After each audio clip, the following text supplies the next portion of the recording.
آپ دیکھیں اگر ایک آدمی کے پاس بالکل ٹھیک ہے علاج کے لیے 6 لاکھ روپے ہیں تو وہ تو ہمارے تو ہاسپٹل آرام سے 3-3 لاکھ روپے بانٹ لیتے ہیں آپس میں اور بل بن جاتے ہیں. کے پی میں تو وہ رپورٹس بھی آئیں کہ ہرنیے کے آپریشن ایک علاقے میں ہوتے رہے, سارے گاؤں کوئی ہرنیا ہو گیا, ایسا نہیں ہوا کرتا. اب سرکاری ہاسپٹل جہاں فری ٹیسٹ تھے وہ ختم کیے گئے تھے. خود یاسمین راشد صاحب آج کل مشکلات میں ہیں, لیکن انہوں نے عام آدمی کی مشکل میں اس طرح اضافہ کیا کہ جو فری ہاسپٹلز تھے سرکار کے ان سب میں پہلے ایک دفعہ ٹیکس پھر دوسری دفعہ. سینئر تجزیہ کار عامر الیاس رانا صاحب ہمارے ساتھ موجود ہے. بہت شکریہ رانا صاحب آپ کے وقت کا. اسی سے سٹارٹ کرتے ہیں مریم نواز صاحبہ سے. 100 دن مکمل ہو چکے ہیں وزیر اعلیٰ کے طور پر, کیسے کارکردگی دیکھ رہے ہیں آپ؟ ان کے وعدے دعوے کیا کوئی پورے ہو سکے؟ میرے حساب میں تو مریم نواز نے وہ تمام اپنے بارے میں باتیں جھٹلا دی جو لوگ کہتے تھے کہ یہ کہ پہلی دفعہ منتخب ہوئیں اور پھر چیف منسٹر بن گئی, شاید یہ دیر سے آیا کریں گی. لوگوں کے ذہن میں وہی ہمارے وہ پرائم منسٹر تھے جو 11 بجے آتے تھے, 5 بجے گھر چلے جاتے تھے. تو مریم نواز نے جو پہلے دن سے مومنٹم شروع کیا وہ اس کو لے کے آگے بڑھ رہی ہیں, پیچھے نہیں ہٹی. اور یہی پنجاب کے لیے چاہیے تھا اور اسی سے پاکستان کو فائدہ ہوگا.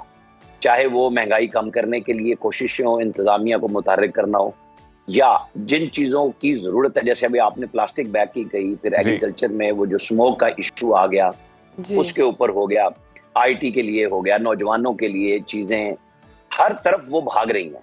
کیونکہ کام اتنا پینڈنگ پڑا ہوا ہے کہ پنجاب کو تو بے حال چھوڑ دیا گیا تھا کہ کوئی صورت تھی نہیں. کیونکہ آپ کے ذہن میں ہونا چاہیے کہ پنجاب اور کے پی ترقی کرتے تھے تو پاکستان کے انڈیکس بڑھ جاتے تھے. تو کے پی کا بھی آپ کو حال پتا ہے کہ وہاں پہ بڑکیں لگانے کے علاوہ, یہ آج کے میں وزیر اعلیٰ کی نہیں بات کر رہا, محمود خان اور پرویز خٹک بھی, جہاں انہوں نے کہا تھا کہ ہم اتنے درجنوں ڈیم بنائیں گے وہ لسٹ نہیں دے سکتے. قرضے 80-90 ارب سے 1000 ارب سے اوپر چلے گئے کے پی میں. سیاسی مقامات کی تلاش میں عمران خان صاحب خود جاتے تھے, وہ نظر نہیں آئے کسی کو بھی. یہ ایشو تھے. یہاں پہ آ کے بالکل ایک مسئلہ بالکل مریم نواز کے لیے بنا ہے, وہ ہے گندم کسانوں سے نہ خریدنے کا.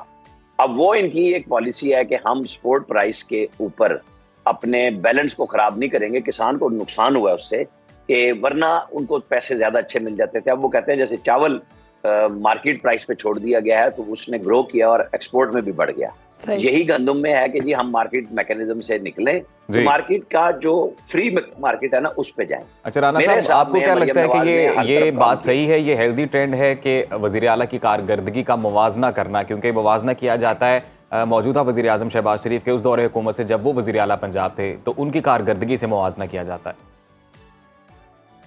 دیکھیں موازنہ آج آپ جس کا مرضی کر لیں, سندھ, بلوچستان ہو اور کے پی, وہاں پہ اب گفتگو یہی ہو رہی ہے کہ پنجاب کے ساتھ معاملات کو کیسے رکھا جائے گا, وہاں کیسے کام ہو رہا ہے. کیونکہ جو انہوں نے اوتھ سے پہلے ورکنگ کی ہوئی تھی اس کو اوتھ والے دن سے شروع کر دیا تھا اور امپلیمنٹیشن جاری ہے. بہت سارے منصوبے ایسے ہیں جن کے لیے بجٹ ایلوکیشن اب یہ نیا جو بجٹ آ رہا ہے اس میں کروا دی گئی ہے. جب وہ پاس ہو جائے گا تو پھر پیسے خرچ بھی ہوں گے. اب آپ جائیں نا دیہات کی سڑک سے لے کے اور ہائی ویز تک پنجاب کی جو ہیں ان سب پہ کام ہو رہا ہے. اب میونسپیلٹیز پہ جا رہے ہیں, ہاسپٹلز پہ جا رہی ہیں, چھوٹے اور بڑے ہاسپٹلز میں, کہ ریویمپنگ بھی ہو رہی ہے, ادویات کے لیے بات ہو رہی ہے, جو ساری کی ساری اس وقت وہ دکھا کے کہ جی ہم صحت کارڈ دے رہے ہیں, اور راستہ یہ بنایا گیا کہ جی پرائیویٹ ہاسپٹلز کی چاندی ہو جس میں کوئی چیک نہیں تھا.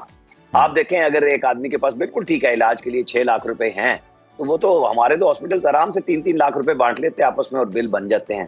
کے پی میں تو وہ رپورٹس بھی آئیں کہ ہرنیے کے آپریشن ایک علاقے میں ہوتے رہے, سارے گاؤں کوئی ہرنیا ہو گیا, ایسا نہیں ہوا کرتا. اب سرکاری ہاسپٹل جہاں فری ٹیسٹ تھے وہ ختم کیے گئے تھے. خود یاسمین راشد صاحب آج کل مشکلات میں ہیں, لیکن انہوں نے عام آدمی کی مشکل میں اس طرح اضافہ کیا کہ جو فری ہاسپٹلز تھے سرکار کے ان سب میں پہلے ایک دفعہ ٹیکس پھر دوسری دفعہ تمام. رانا صاحب ابھی آپ نے بجٹ کی بھی بات کی سر, تو اس حوالے سے کیا اطلاعات ہیں آپ کے پاس؟ کیسا بجٹ آ رہا ہے بالخصوص پنجاب کی جب ہم بات کرتے ہیں تو مہنگائی بڑھے گی؟ دیکھیں وفاق کی طرف سے تو آئی ایم ایف نے جو چیزیں کہی ہیں وہ زیادہ تر وفاق نے کرنی ہے اور افیکٹ آئے گا سارے پاکستان پہ. اور پنجاب میں جہاں انہوں نے اپنی انتظامیہ کو متحرک کیا, وہاں جو فلائی منصوبے شروع کیے ہیں اس کے ساتھ مہنگائی کے افیکٹ کو جانچا ضرور جائے گا. یہ نہیں ہو سکتا کہ مہنگائی ہو میں اور آپ اس پہ بات نہ کر رہے ہوں, یہ تو ہو ہی نہیں سکتا. ہاں بہت ساری چیزیں ہیں جو قدرت بھی مدد کرتی ہے, جیسے فیول کی پرائس ڈاؤن ہو رہی ہے تو انتظامیہ کا کام ہوتا ہے کہ جو چیزیں فیول کی پرائس سے مہنگی ہوئی, چاہے وہ کھانے پینے کی ہوں یا بار برداری کی ہوں یا مسافروں کے لیے گاڑیوں کے کرائے ہوں, یہ وہ میکینزم ہے جو دو طرفہ چلنا چاہیے. کہ جب آپ پیٹرول بڑھتا ہے انتظامیہ خاموش ہو جاتی ہے. تو وہ اب ہو رہا ہے. میں مختلف اضلاع کے جو ڈپٹی کمشنرز کے ایکس پہ میسیجز ہیں وہ بھی فالو کرتا ہوں, لوگوں سے, اپنے نمائندوں سے بھی بات کرتا رانا ہوں. صاحب یہ جو ابھی کچھ تک تو دن میں پہلے کہوں گا کہ ٹھیک چل رہا ہے. کچھ دن پہلے معاملہ چلا, 15 روپے کا اعلان کیا گیا, اس کے بعد پتہ چلا جی 5 روپے کم ہوا ہے, یہ کیا تھا؟ دیکھیں یہ کیونکہ وزیر اطلاعات کی انسٹرکشنز تھیں, ان کی کیلکولیشن یا تو وہ مہینے کا کہنا بھول گئے. یہ پرائم منسٹر اور وزیر اطلاعات یعنی عطا اللہ تارڑ کو وضاحت دینی چاہیے کہ غلط پریس ریلیز جاری کرنے سے بہت غلطی ہوئی کہ جتنی پرائس, کیونکہ سارا میڈیا دے رہا تھا کہ 4 سے 5 روپے پیٹرول کم ہوگا, کہ اب وہ تو معاملات ہے نہیں کہ بادشاہ گری ہے کہ جیب سے پیسے نکال کے کوئی دے دے گا یا کسی سبسڈی میں اس کو, تو مزید جی ایس ٹی آ رہا ہے. تو وہ پھر ٹھیک کیا. بے شک وزارت خزانہ بھی پھنس گئی کہ ان کو سمری اوکے کر دی گئی تھی 9:15 بجے, لیکن نوٹیفیکیشن انہوں نے 12:40 پہ اس لیے کیا کہ 10:15 PM آفس کی طرف سے ایک پریس ریلیز جاری ہو گیا تھا 15 روپے والا. تو اس پہ کنفیوژن ہوئی اور پیٹرول پمپس پہ بھی مسائل بنے لوگوں کے. ظاہر ہے لوگ تو 15 روپے سن کے پہنچ گئے نا, لوگ رکے ہوئے ہوتے ہیں, چاہے وہ 1 روپیہ ہی کم ہونا ہو, تو ہر بندہ اپنے بجٹ کو لے کے چلتا ہے. ٹھیک ہے رانا صاحب, ایک اور عام ڈیویلپمنٹ عدالتی کارروائیوں کا جب ہم ذکر کرتے ہیں تو سپریم کورٹ میں سماعت ہوئی, توہین عدالت کیس سے متعلق مصطفیٰ کمال اور فیصل وافڈا پیش ہوئے, تو اس سارے معاملے کو آپ کس طرح دیکھتے ہیں؟ دیکھیں یہ معاملہ ہے ہر ادارے کا اپنی ڈومین سے نکل کر کھیلنا. کل سپریم کورٹ میں جب بات ہو رہی تھی تو اٹارنی جنرل نے 2 فکرے کہے اور وہی سارا کرکس ہے کہ جی بالکل ٹھیک بات ہے کہ ججز کا کنڈکٹ پارلیمنٹ میں زیر بحث نہیں آنا چاہیے, لیکن پارلیمنٹ میں کی گئی تقریروں کو بھی عدالتوں میں لانا نہیں چاہیے. ظاہر ہے اس پہ سزائیں ہو چکی ہوئی ہیں, نواز شریف سے لے کے اور اس تک جس کا جب دل کرتا تھا. سجاد علی شاہ مرحوم نے یہ کام شروع کیا تھا کہ پارلیمنٹ میں تقریر پہ سو موٹو کر کے اور سب کو بلا لیا. پرائم منسٹر نے پھر ریگریٹ لکھ کے جان چھڑائی تھی اپنی.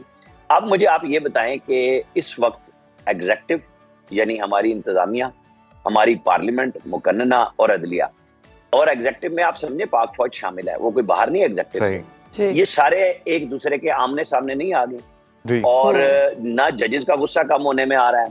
جیسے اطہر من اللہ صاحب خود کہا کرتے تھے کہ مجھے تو توہین عدالت کا مسئلہ نہیں ہے, لیکن جب ہو جائے تو پھر دیکھنا پڑتا ہے, اور میں نہیں کرتا, میں بڑا اس پہ لینینٹ ویو لیتا ہوں. اور یہاں پہ انہوں نے فیصل وافڈا کو پراکسی کا کہہ کے, نام تو انہوں نے بھی نہیں لیا اور فیصل وافڈا نے نہیں لیا, یہ بحث ہو رہی ہے, لیکن انہوں نے اظہار تو کیا. اور پھر آج کل ایک جج صاحب نے بھی کہا وہاں پہ, جسٹس صاحب نے, کہ عرفان سعادت صاحب نے, کہ دیکھیں وہ بابر ستار اور اطہر من اللہ کو نشانہ بنایا گیا. اب تھوڑا سا ہونا یہ چاہیے کہ ریسٹرین شو ہونا چاہیے. بلا لیا آپ نے, ایک نے غیر مشروط معافی مانگ لی ہے, لیکن جب ان سے پوچھا گیا تو انہوں نے کہا کہ میں توہین نہیں سمجھتا, لیکن عدالت کے رحم و کرم پہ چھوڑتا ہوں, جس کی وجہ سے انہوں نے کہا کہ نہیں. رانا صاحب ہم نے یہ معاملہ دیکھا, یہ فیصل وافڈا سے یہ شروع ہوا تھا. ایک منٹ, جو ثاقب نثار کی گفتگو تھی, نہ تو عدالت میں وہ گفتگو موجود تھی. میرے خیال میں اس کو اگلی پیشی پہ سیٹل ہونا چاہیے, یہ لمبا نہیں ہونا چاہیے, کیونکہ عدلیہ فیصلوں کے ذریعے بولتی ہے. اگر کسی نے کوئی تبصرہ کیا, اور یہ چیف جسٹس صاحب نے خود بھی کہا کہ سب سے زیادہ گالیاں مجھے پڑتی ہیں, تو حوصلہ کرنا چاہیے کہ اطہر من اللہ صاحب نے نواز شریف صاحب کی تقریر پہ کہا تھا کہ یہ نہیں چل سکتی جب وہ چیف جسٹس اسلام آباد ہائی کورٹ سے, اور اب وہ عمران خان صاحب کی. لیکن رانا صاحب معزز چیف جسٹس صاحب کی جانب سے یہ بھی تو کہا گیا تھا نا کہ فیصلے پر آپ بے شک بات کریں, یا آن دا فلور آف پارلیمنٹ کوئی بات ہوتی ہے تو بھی بات ٹھیک ہے, خصوصی طور پہ پریس کلب میں بیٹھ کے پریس کانفرنس کرنا تو وہ تو پھر کسی انٹینشن کے ساتھ ہی کیا جا سکتا ہے. اسی بنیاد پہ میں نے کہا نا کہ ہر ادارے کو اپنی اپنی ڈومین میں جانا چاہیے. میں اس معاملے کو یہ نہیں کہہ رہا کہ فیصل وافڈا نے درست بات کی یا مصطفیٰ کمال نے درست بات کی. وہ پارلیمنٹ میں بھی تضحیق آمیز جملوں کے علاوہ بھی بات ہو سکتی ہے اور میسج کنوے ہو سکتا ہے, ہونا چاہیے. اور یہی بات ججز کے جب ریمارکس پولیٹیشینز پہ آتے ہیں, یا وہ بیٹھ کے فیصلے ابھی نہیں کر رہے ہوتے لیکن اس طرح کے فکرے کہہ رہے ہوتے ہیں کہ جاؤ پریس کانفرنس کر لو, فلانا کر لو, تو سب کو اپنا اپنا. رانا صاحب چیف جسٹس اسلام آباد ہائی کورٹ نے عامر فاروق نے یہ کہا ہے کہ عدالتی رپورٹنگ پر کوئی پابندی نہیں, میڈیا عدالتی کارروائی کو رپورٹ کر سکتا ہے, صرف سنسنی خیز جو ٹکر چلائے جاتے ہیں نا اس سے مسئلہ ہے. تو آپ سمجھتے ہیں کہ میڈیا بھی اس میں کہیں نہ کہیں کردار ادا کر رہا ہے سارے معاملے پر؟ دیکھیں سنسنی خیزی صرف اس جملے سے آپ کو واضح ہو جائے گی کہ وہ یہ بھی کہتے ہیں کہ اگر ہم کسی پہ غصے ہوتے ہیں اور آپ لکھتے ہیں کہ جج برس پڑے, یہ نہ لکھا کریں, برہم ہو گئے. عدالتی کارروائی کو رپورٹ تو کیا جاتا ہے نا. اب آپ اور ہم ٹیلی ویژن پہ آج کل سپریم کورٹ میں لائیو دیکھتے ہیں, چیف جسٹس صاحب کسی پہ غصے ہو جاتے ہیں, کوئی جج صاحب ہو جاتے ہیں, اب اس معاملے میں میڈیا کو بھی جس طرح ہم باقی اداروں کو کہہ رہے ہیں کہ وہ آئین میں 3 ادارے ہیں تو چوتھا ستون ہم نے اپنے آپ کو خود بنایا ہے، تو ہمارے اندر بھی حدود و قیود ہونی چاہیے. ہم بھی کسی کی تنقید کو اپنی ذات پہ نہ لے لیا کریں. بطور ادارہ میڈیا کو بھی چاہیے کہ جو مناسب میکانزم پیمرا نے کہے ہیں الیکٹرانک میڈیا پہ اور ویسے تمام تنظیموں نے بنائے ہیں ان کو بھی ہم کریں. رانا صاحب ہمیں آپ بھی کو نہیں سوچنا لگتا چاہیے نا، کہ یہ 34 کانفرنس جو تھی فیصل وابڈا سے شروع ہوئی، مصطفیٰ کمال تک گئی، اس کے بعد میڈیا اس کی لپیٹ میں آ گیا ہے، میڈیا کا کردار کیا واقعی غیر ذمہ دارانہ طور پر تھا اس سارے معاملے میں؟ لیکن جب پارلیمنٹ کے علاوہ وہ کہتے ہیں آپ نے گفتگو نہیں کرنی، صحیح، اور وہ نشر تو میڈیا نے کی نا، ہم نے اور آپ کے اداروں نے کی توہین نا، امیز جو 34 کے چلائی گئی 34 کانفرنس، سب کو ہوئی. تو پھر یہ لیٹ میکانزم کی جو بات کہی جاتی ہے کہ آپ چیک کریں، پھر بیپ لگ جانی چاہیے نا، پھر ٹو آ جانی چاہیے کہ جی آواز میں نہ جائے، اور پھر بولنے والے کو بھی پتہ چل جائے گا کہ میری تو خرابی ہو گئی ہے کہ بات جا ہی نہیں رہی. تو یہ دونوں طرف سے ہوتا ہے. ہمیں جہاں اپنی آزادی چاہیے وہاں دوسری کے آزادی کے حق کو بھی دیکھنا چاہیے. یہ سب پہ لازم ہے، ہر پاکستان کے، دنیا بھر میں یہ ہوتا ہے.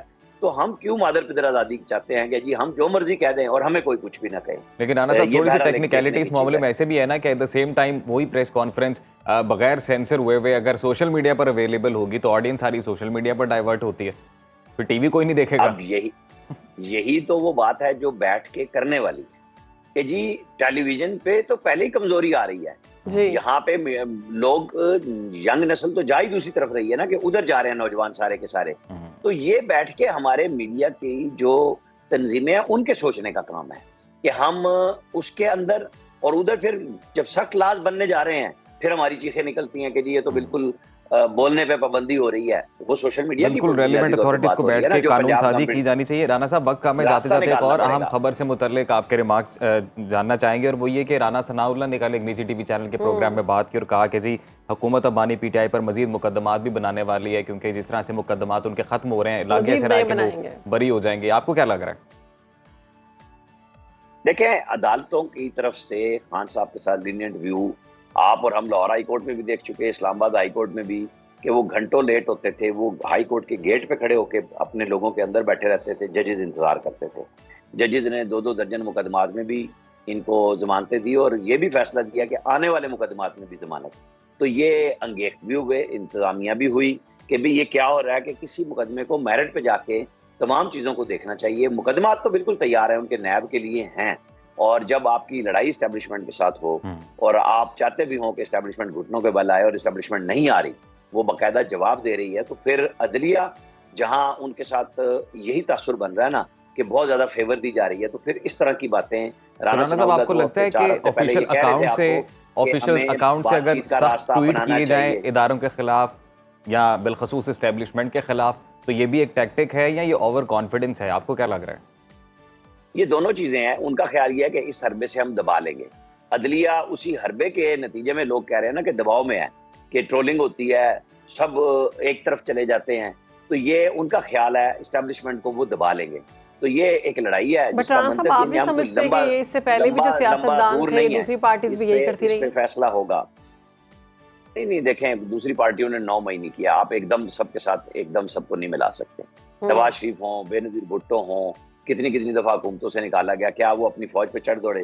کیا وہ اپنے اداروں پہ حملے کرنے چلے گئے؟ کیا ان کے سینیٹرز ابھی کچھ دن پہلے شہباز شریف صاحب نے کہا کہ عدلیہ میں کچھ کالی بھیڑیں موجود ہیں، یہ بھی تو عدلیہ کے حوالے سے ایک بیان تھا بہت سخت.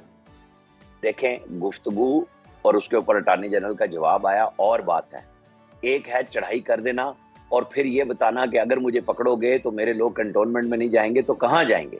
اس میں اور اس میں موازنے میں بڑا فرق ہے. بہت جہاں پہ تنگ آمد جنگ آمد ہو جائے پھر حاوی وہی ہوگا جس کے ہاتھ میں طاقت ہوگی. ٹھیک ہے رانا صاحب بہت شکریہ، آپ کے وقت کا آپ کا پوائنٹ جو ہے وہ آ چکا ہے.